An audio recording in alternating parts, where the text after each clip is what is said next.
מזכירות לי ממתיני, את יפה בלב מדבר, נותנת לי את נשמתך. Shalom Uvracha, mes chéris, ce Shabbat, Parashat Re'eh. Nos sages disent Re'eh, c'est les initiales, Resh Aleph Hei, Re'eh Elul Igia. Donc le mois de Elul, qui est l'avant-garde, la préface, l'avant-propos de Rosh Hashanah.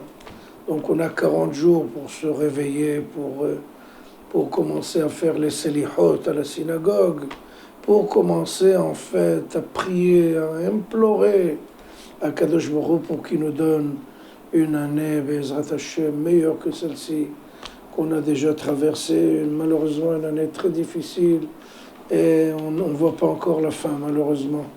Be'ezrat Hashem, donc il faut se réveiller véritablement, il faut faire des efforts supplémentaires pour montrer à Kadosh Baruch Hu, et c'est, Be'ezrat Hashem, donne-nous une année meilleure, une année où on va voir de bonnes nouvelles, de Besorot Tovot, Be'ezrat Hashem. Il y a le Rav Kahanman et Rav Yosef Kahanman, le Rosh Yeshiva de Poniovitch.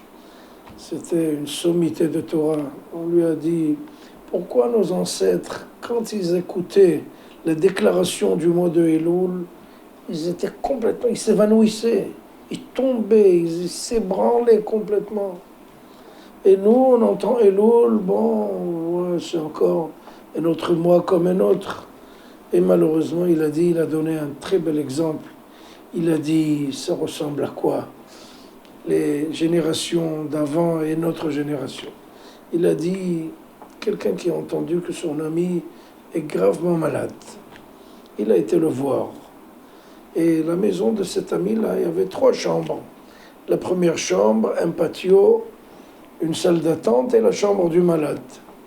Il rentre dans la première chambre et voit la famille, les grands, les parents, les frères qui pleuraient, qui gémissaient, qui priaient.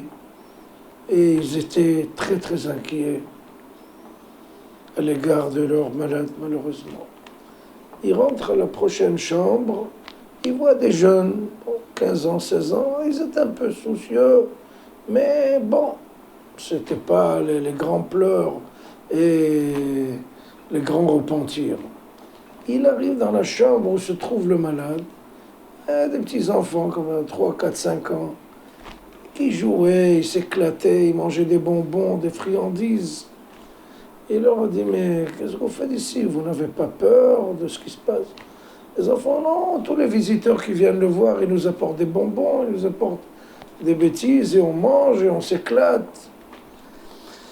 Rav Kahanman dit, c'est les enfants là qui sont autour du malade, c'est nous. On ne comprend pas la grandeur du problème.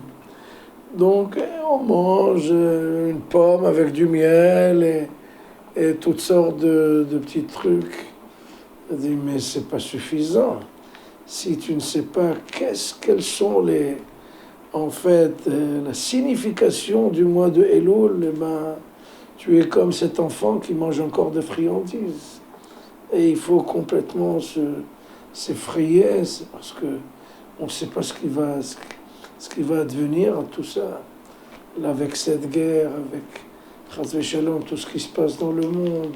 Qui vivra, qui restera, qui restera avec nous, qui souffrira, qui aura le gagne-pain, qui restera pauvre, Chas v'Shalom. Ce sont des décisions vraiment terrifiantes. Donc, il faut quand même se réveiller. C'est pas, les selihot, c'est pas des jeux d'enfants.